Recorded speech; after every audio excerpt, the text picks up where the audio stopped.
So you're getting ready to put your club together, right? We're all set. We're about to apply our epoxy. Mix it up together. Glass shafting beads. Put them in or leave them out. That's today's video. Be the right club today. Yes!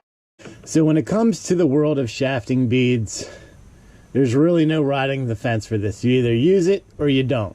If you use it for a particular reason. If you don't, you also have your particular reasons. Some of them may not be entirely accurate. Don't believe everything you hear on the internet, right? What are glass shafting beads? They are essentially little glass beads that have been ground up. Well, they're not ground up. They're so small, it's powder form.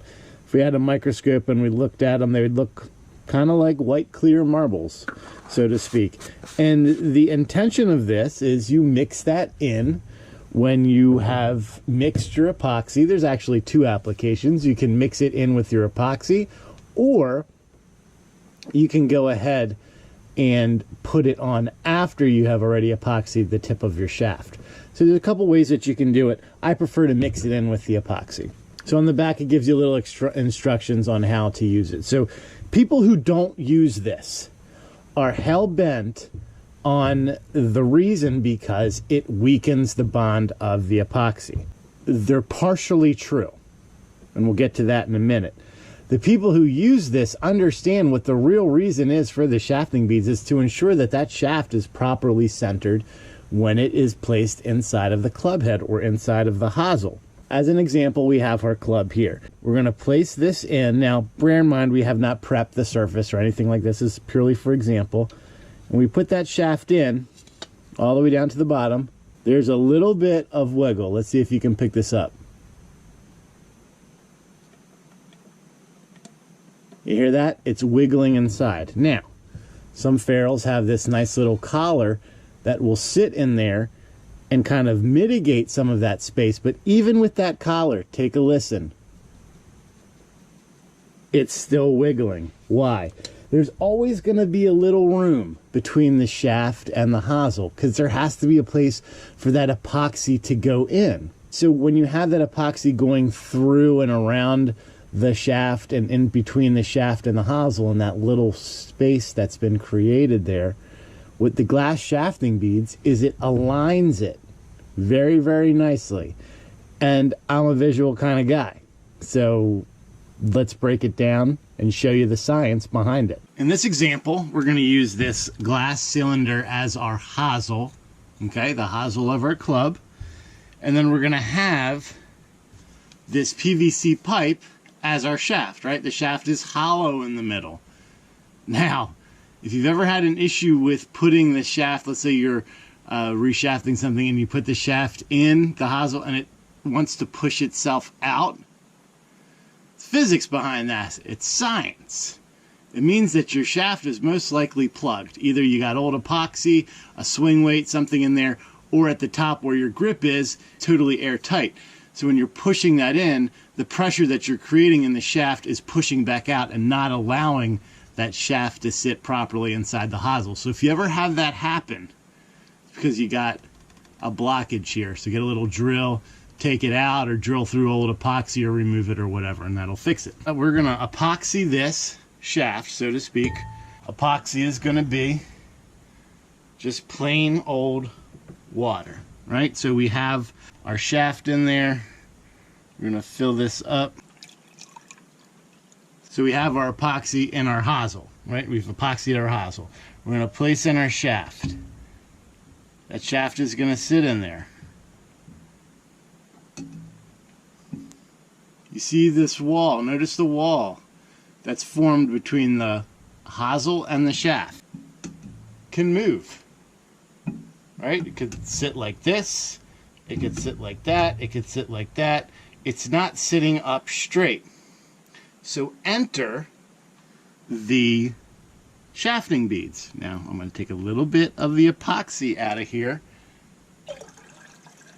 because water displacement says that I could have made a mess. We introduce our shafting beads.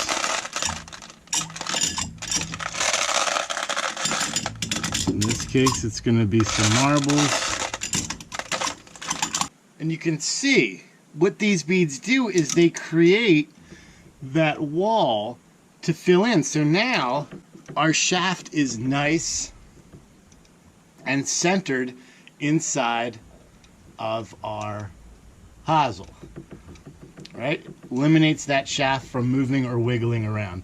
Essentially, that is what those shafting beads are doing inside of your epoxy. So that's why shafting beads are important. They help you create a nice concentric line through your hosel to your shaft.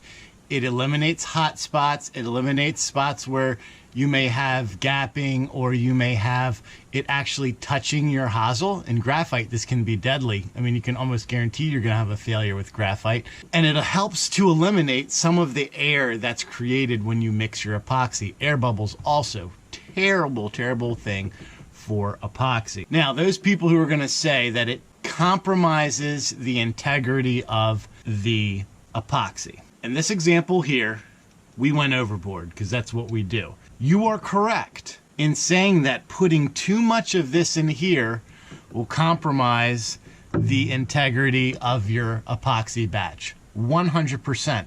So that's where most people get a bad rap about shafting beads. They're putting in too much. All you need is a little bit. All the shafting beads are not the same. Some of them change in grade or diameter or how big they are. So some may be very fine, some may be a little grainier. Check the manufacturer's specifications and look at how much you're supposed to have.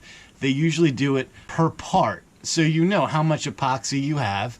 Use the appropriate shafting beads for that particular batch that you're making of epoxy. And I'm telling you guys, this is what you need to be doing to ensure that that shaft is perfectly centered inside of your club head. Used correctly with the right mix of epoxy, you will have a solid bond when you go to mate your shaft with your club head. And guys, it's the most important thing in the entire build. You muff this up, your build is shot. You know, your club heads are going to be flying off. God forbid you made it for someone or someone paid you to build the clubs for them. Your reputation as a builder is pretty much shot. Yes, there are some bad batches that happen, but you can avoid them by making sure you follow the directions in terms of mix and in terms of how much shafting beads you should be adding. Let me know what you guys think in the comments below. I hope this helped you kind of visualize the whole purpose and the reasoning as to what shafting beads do. And also, if you're having that problem when you put that shaft in and it starts to pop out on you, like you can physically feel it pushing back, check the inside of your shaft. I guarantee you there's a blockage. Until next time, guys, make sure that you swing as hard as you possibly can, just in case you hit it. G2 out.